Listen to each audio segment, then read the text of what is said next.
I'm going home in a couple of hours, and I just wanted to show you the books that I've recently bought while I've been at university. Two of these are related to my course, so I'm going to start with those to make myself look academic.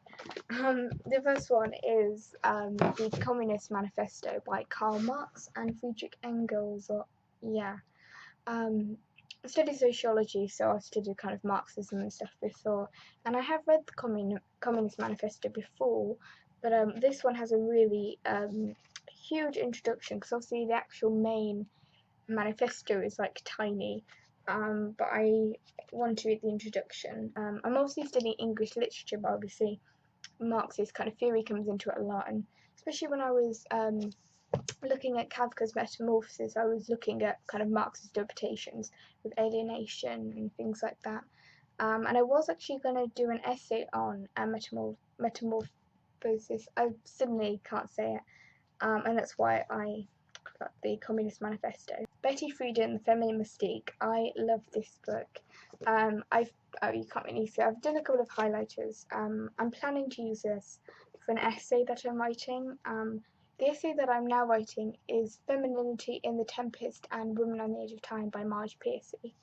And I just really like this book. And again, Betty Friedan, a very important feminist in, the kind of the women's movement, women's liberation movement in second wave feminism. So just as a feminist and as a woman and as somebody who is interested in the kind of, women, it's a good book. The next one was actually given to me by my university. The university had this huge pile of books from World Book Night, and one of them was Jackie Kay's Red Dust Road. I really like Jackie Kay, she's one of my favourite poets, and I just really like the sound of this book. It's kind of like an autobiography kind of thing. There is a moment when, as a little girl, Jackie Kay realises that her skin is a different colour from that of her beloved mum and dad. Later in life, pregnant with her own son, she decides to trace her birth parents. On a journey full of unexpected twists, turns, and deep emotions, she discovers that inheritance is about much more than genes, that we are shaped by songs as much as by cells, and that what triumphs ultimately is love. Remains of the day. Watched the film, loved it, really need to read the book now. I've studied Never Let Me Go, I'd read Never Let Me Go before, and everybody was always saying to me, you need to read Remains of the Day, and I was never that interested. And then I watched the film, and I just loved that kind of, the repressed kind of sexuality and the kind of, just the characters, and I love Merchant Ivy Productions. I know I've said that before on this channel, but I'm really going to enjoy reading this. In the summer of 1956, Stevens, the aging butler of Darlington Hall, embarks on a leisurely holiday that will take him deep into the countryside and into his past. Did I say it's by Kazuo Ishiguro? If not, it's by Kazuo Ishiguro. The beautiful book that was shortlisted for this year's Man Booker Prize, Colm Tobin's The Testament of Mary. Really want to read this book. One, on like an aesthetic level, this book is beautiful. It has a gold edge. It's really soft covered. The colours are rich blue. I love this kind of colour. It's just beautiful, and this just really fascinates me. One, it's absolutely tiny and the writing is quite big. It just sounds like such an amazing book. This is Mary, a mother whose son was taken from her and lost to the world. A woman who now lives in exile, watched by those who seek to preserve the sanctity of her son's memory. But Mary's recollections of his difficult life and tragic death are a truth that few who knew her son now recognise. As the myths grow around her like walls, so Mary clings to the truth, revealing, in a time of turmoil and profound change, her own fragile humanity. I love books that take on religious stories and turn them around, and I love that he's chosen Mary, somebody that we really all both see as a pure woman, a virginal woman, and takes that kind of the reputation she now has and kind of twists it and really plays with it, and I just think it's a really imaginative idea. My aunt sent me this. My aunt often sends me little poetry books instead of Christmas cards, which is the greatest thing ever. And last year I think I had another Carol and Duffy one. I don't know if it's called Christmas Truce. Yes, the Christmas Truce, and it's also a beautiful little book. But this is a poem about Bethlehem. It's a beautiful cover, and inside I'm just going to flick to random page.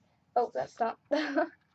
I can't even open this. The illustrations are beautiful, and just the rich colours and really give a vibrancy to Bethlehem. And it's just a beautiful thing to have and to keep, and it's like a little keepsake. And cards get kind of chucked away, and I think it's such a lovely thing that she sends me these.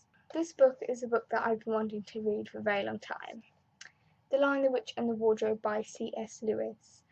I feel like the Chronicles of Narnia, or really The Lion, the Witch and the Wardrobe, was a big part of my childhood, because I think I was young when I saw the film, and I saw the film twice in cinema, and then as soon as it came out from DVD, it was like on repeatedly for a very long time. And I just loved it, and it is a part of my childhood, even though I haven't read the book. Well, I can't remember reading the book, but it seems an odd thing for me to do as a child, to really enjoy the film and not pick up the book. So maybe I have, but I certainly can't remember, and I was probably like, it's been a while since the film came out. But there's a really beautiful thing that I'm going to read, and which is actually a letter, and a little, what do they call them? Where you write a book for someone, and you say this is for you. That bit in front of a book, my mind's gone blank. It's really beautiful. I'll just read it to you. My dear Lucy, I wrote this story for you, but when it began I had not realised that girls grow quicker than books. As a result, you are already too old for fairy tales, and by the time it is printed and bound you will be older still. But some day you'll be old enough to start reading fairy tales again. You can take it down from some upper shelf, dust it, and tell me what you think of it. I shall probably be too deaf to hear and too old to understand a word you say, but I shall still be your affectionate godfather, C.S. Lewis. I love that, and I think that almost applies to me in a weird way, because as a result, already too old for fairy tales, and one day I'll kind of get to a point when I want to revisit them, and that's exactly what I'm doing, except I'm not revisiting it, I'm reading it for the first time. It's also got beautiful illustrations as well, and they're really kind of cute illustrations.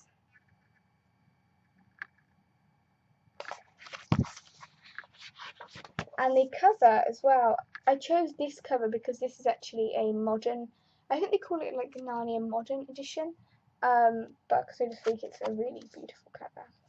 So I need to be heading off home now, but I will see you when I get back to my house in the Midlands, which is where I live. I don't live in Yorkshire all of the time, unfortunately.